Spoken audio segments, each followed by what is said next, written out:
can you go ahead and tell me who you are and a little bit about Matt? Yeah, I am Debbie Smith. I am the founder and CEO of the AHA Movement, Anti-Hazing Awareness, created in the memory of my son Matt Carrington, who was killed in a water hazing, pledging a fraternity in Chico in 2005. So Matt, what would you like to know about him? A little bit about everything, really, how he was Um, as a person, he student. was he was really kind. He was kind and generous and loyal.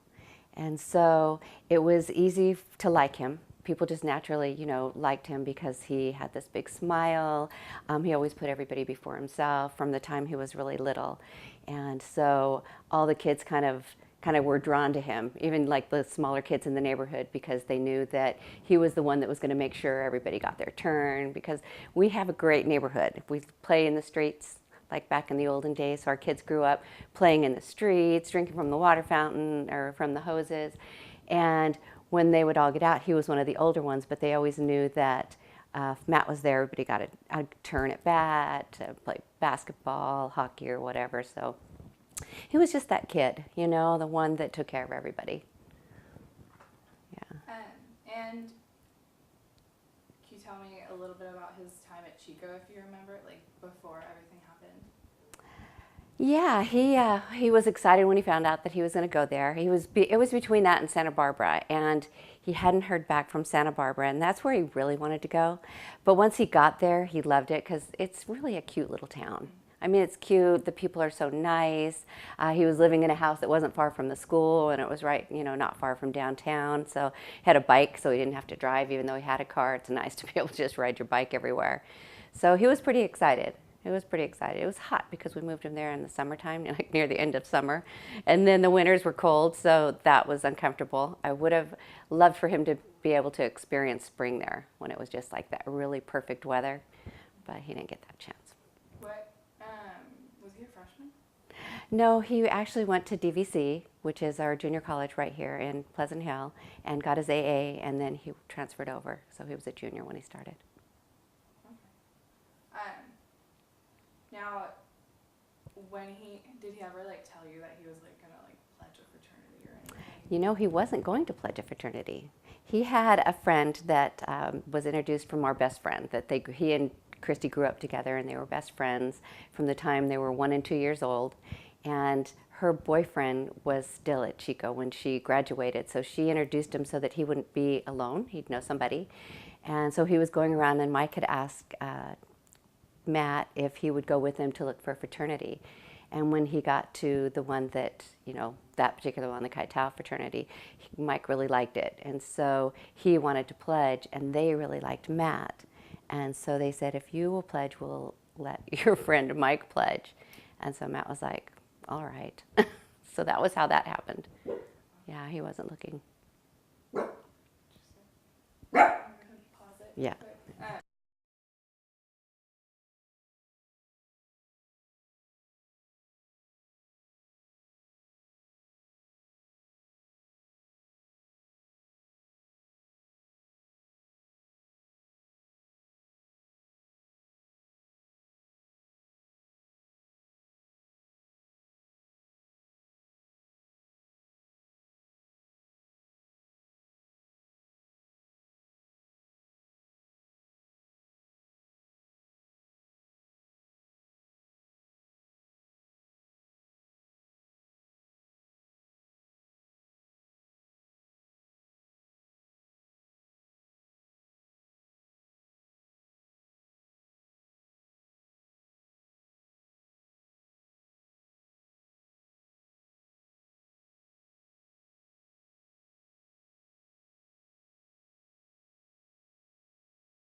Yeah, it is. It's very There's complicated. a lot of like codes, like you were saying, and everything like that Yeah. that goes into it, and yeah, Yeah, a lot more to it. yeah.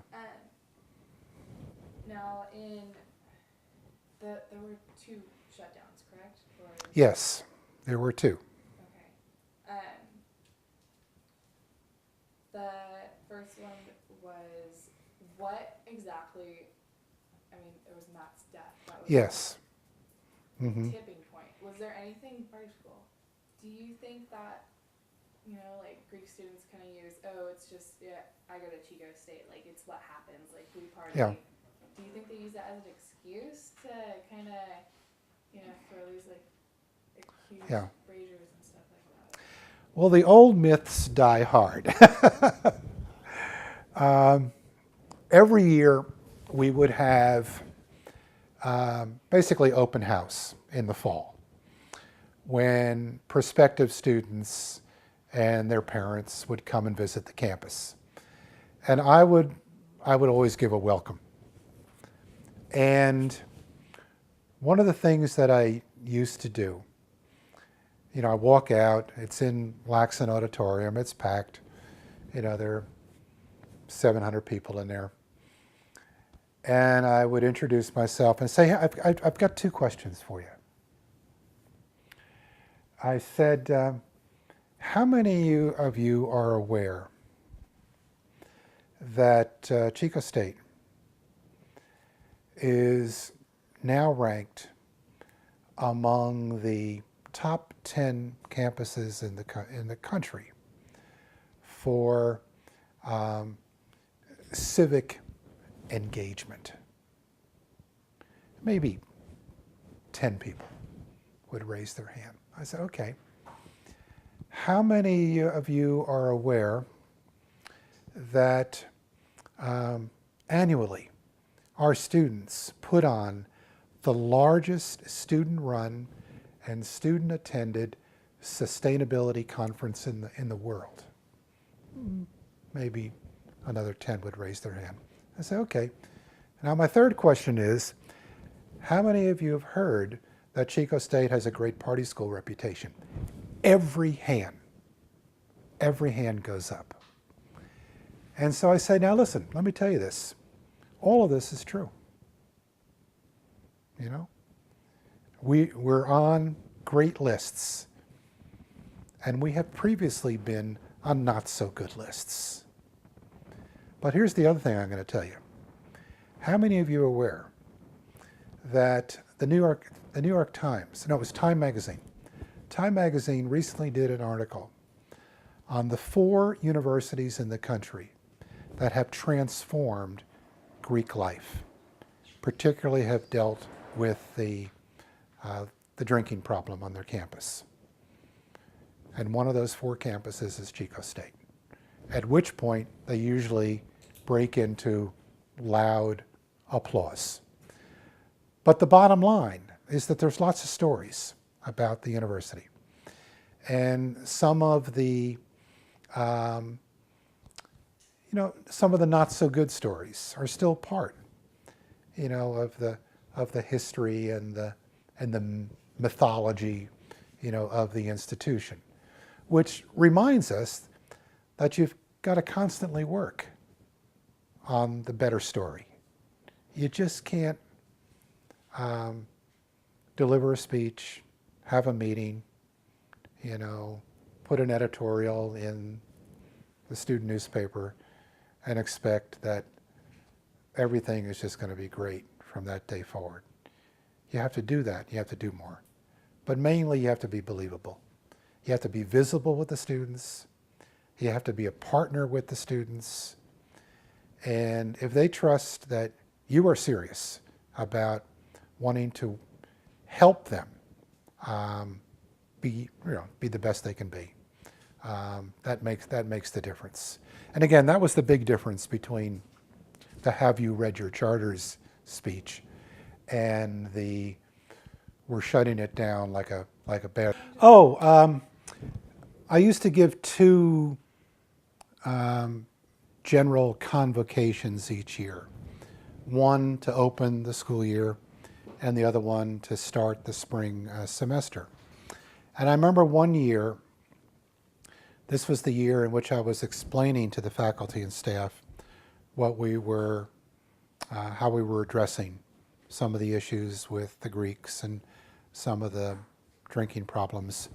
I read them actual letters that I had gotten from parents and from high school counselors. I remember one high school counselor saying, no way would ever recommend anybody go to Chico, and told me about really bright high school seniors coming in to visit this person. And it was an angry letter to me that no way, and I don't send my best students, to Chico. I mean, I eventually followed up with this person, and, it was somewhat, satisfying, especially when I pointed out the gap between this person's notion of Chico State in 1990 and where we were, 15 or so years later. But I also had a really, sad and really powerful letter from a parent, basically saying the same thing. That despite their wishes, despite their advice, their daughter had decided to attend Chico State. And this person was going to hold me personally responsible to make sure that the daughter was safe. And these were not unusual, letters. And they were sad. That the reputation was, so negative that a high school counselor would only see the negative about the interest of that student in Chico, and that a parent would think that this was the worst possible thing for her daughter to want to go to Chico State. The good thing in those two particular instances is both of those students went to Chico and they both graduated in 4 years. And I met the parents on graduation day because the student insisted that be the case. They were a little nervous, but and I only talked to the guidance counselor, but both students graduated in 4 years. And one went on to graduate school, and the other one became a teacher. So, nice story. Yeah. So why do you think Chico why do you think Chico State kind of tolerated Greek life for so long, even though it had so many problems? Yeah, but basically a kind of a festive weekend, ran the entire weekend. The old pioneer days, they actually used to build a village on Kendall Hall lawn. And fraternities, sororities, and other student organizations would compete in building part of the village. So somebody would build the sheriff's office, somebody else would build the drugstore, somebody else would build a hotel. The big thing at Pioneer Days was electing the sheriff and the sheriff's girlfriend. I forget what her name was, but they were kind of like the honorary king and queen of Pioneer Days. But it was a big event, put a lot of time into it. So, I'm not surprised that somebody thinks that maybe we could bring back, Pioneer Days. My guess is it would be very different than it was, in its heyday. But, I'm not surprised. Yeah. Yeah, I think they're trying to have it school gets out this year. Yeah. That would be not a bad, that'd be bad timing. Because wasn't it in the past, Yeah. it was, I know it was It was spring break when they did all this stuff previously. a lot of, Yeah. Greeks were like very involved in it. I know that, They were, yes. but I also know there's a lot of rioting around it. There were. Most of the rioting, and the city will attest to this as well, which is why talking to, and Bruce Haggerty was the police chief back then. Might be someone worth talking to you. Most of the folks who caused the problems with rioting, or even some of the problems on for Labor Day, the Sacramento River float, were out-of-towners. Oftentimes an older group, older folks, oftentimes involved with gangs, from local gangs in Hamilton City and gangs who would come up from Sacramento. Labor Day was particularly a bad scene with gangs because they looked upon the new students as naive folks that they could really take advantage of. And they thought that they had money, and they probably did have a little bit of more money than beginning of the year. Their parents leave them with some money, and these were really bad people who kind of preyed on students and robbed them, beat them up, sexually assaulted them. It was a bad scene. But transforming Labor Day weekend, particularly the Labor Day float, there used to be 25,000 people floating out there on Labor Day. It was not safe. And drownings, riots, Beer Can Beach, which was the scene of a lot of this stuff. And I would do all of them. I'd go out there in the patrol boats, literally rescuing passed out people floating in inner tubes.